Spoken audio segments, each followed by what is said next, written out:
teman-teman, kembali lagi bersama saya membacakan pidato tentang penyakit diabetes. Pidato tentang penyakit diabetes, konsep dan pencegahannya. Salam sejahtera bagi kita semua. Pertama-tama, marilah kita panjatkan puji syukur kehadirat Tuhan Yang Maha Esa karena atas dan karunia-Nya.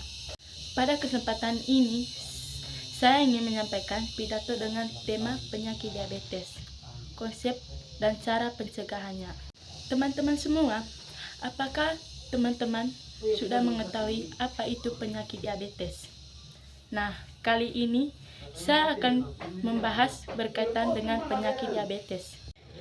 Diabetes mellitus atau lebih dikenal sebagai diabetes adalah penyakit kronis yang terjadi ketika tubuh tidak dapat memproduksi insulin secara secukupnya, tidak dapat menggunakan dengan efektif insulin.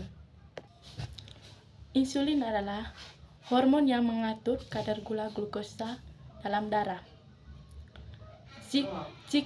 Jika fungsinya terganggu, maka kadar gula dalam darah menjadi terlalu tinggi. Secara umum, penyakit diabetes dibagi menjadi dua jenis utama.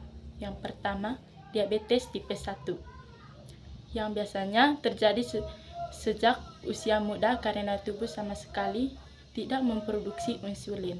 Yang kedua, diabetes tipe 2, yang lebih sering menjadi pada orang dewasa akibat gaya hidup tidak sehat seperti pola makan tidak seimbang, kurang olahraga, dan obesitas. Ciri-ciri orang yang terkena penyakit diabetes, khususnya diabetes tipe 2, yang paling umum bisa bervariasi tergantung pada tingkat keparahan dan seberapa lama seseorang sudah mengidapnya. Berikut adalah beberapa ciri umum atau gejala klasik diabetes. Yang pertama, sering buang air kecil atau poliuria.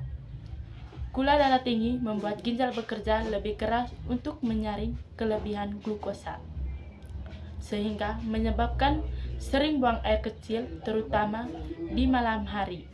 Yang kedua, sering merasa haus atau polidipsia, karena tubuh kehilangan banyak cairan melalui urin.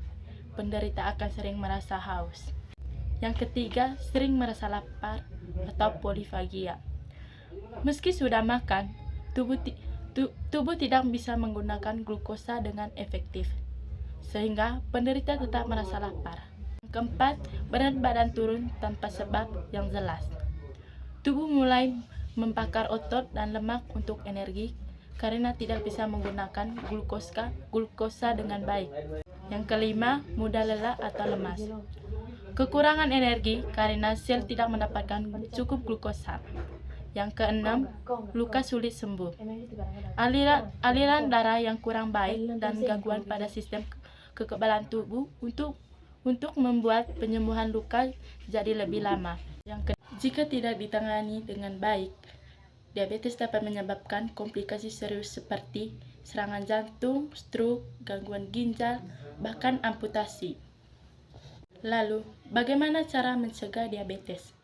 Berikut beberapa langkah pencegahan yang bisa kita lakukan dalam hidup sehari-hari. Yang pertama, menjaga pola makan yang sehat, kurang makanan manis, cepat saji, dan tinggi lemak. Yang kedua, berolahraga secara teratur, minimal 30 menit sehari seperti berjalan kaki, bersepeda, atau senam ringan. Yang ketiga, menjaga berat badan ideal, karena obesitas adalah faktor risiko diabetes tipe 2. Yang keempat, menghindari stres berlebihan dan cukup tidur. Yang kelima, melakukan pemeriksaan kesehatan secara berkala, terutama jika memiliki riwayat diabetes dalam keluarga. Teman-teman yang saya kasihi, diabetes bisa menyerang siapa saja. Namun, dengan pengetahuan dan kebiasaan hidup sehat, kita bisa mencegahnya. Mulailah dari sekarang, dari hal kecil dan dari diri sendiri. Demikian pidato yang dapat saya sampaikan hari ini. Semoga informasi bermanfaat dan dapat menjadi pengingat bagi kita semua untuk lebih menjaga pola hidup sehat demi masa depan yang lebih baik. Terima kasih.